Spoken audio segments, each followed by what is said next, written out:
మనకెంత క్లోజ్ జానజిగర్ దోస్తుగాడైనా కొన్ని లిమిట్స్ ఉంటాయి. ఆ లిమిట్స్ అర్థం చేసుకొని మనతో ఉండేటోడు మన బ్లడ్ ఫ్రెండ్ కానీ లక్క.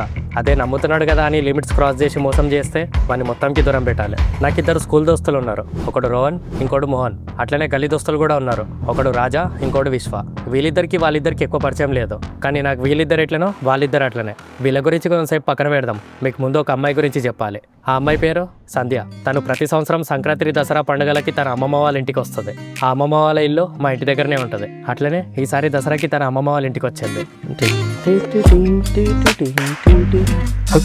ఆ అమ్మాయి సడన్ గా అట్లా అనగానే భయంతో మగ్గు కింద పడేసిన. తర్వాత ఆ అమ్మాయి కోపంతో మా ఇంటికి వస్తుంది. ఈ పిల్ల డైరెక్ట్ ఇంటికి వస్తుంది ఏందని భయపడినా.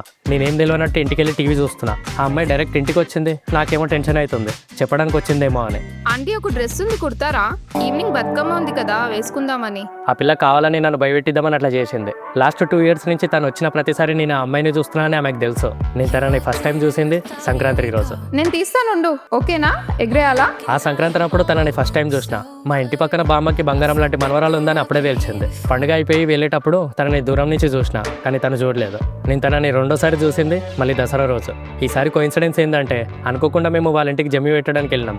అందరూ హ్యాపీ దసరా చెప్పుకుంటుంటే నేను తన చేతిలో జమ్మి పెట్టి నా కన్ఫ్యూషన్ దిమాక్తో హ్యాపీ బర్త్డే సంధ్య అని చెప్పిన. ఆ మాట అనగానే అందరు నవ్వినారు. ఈసారి కూడా మళ్ళీ పండుగ అయిపోయి వెళ్ళేటప్పుడు తనని దూరం నుంచి చూసిన, కానీ తను చూడలేదు. మళ్ళీ సంక్రాంతి ఎప్పుడు వస్తుందని తన కోసం వెయిట్ చేసిన.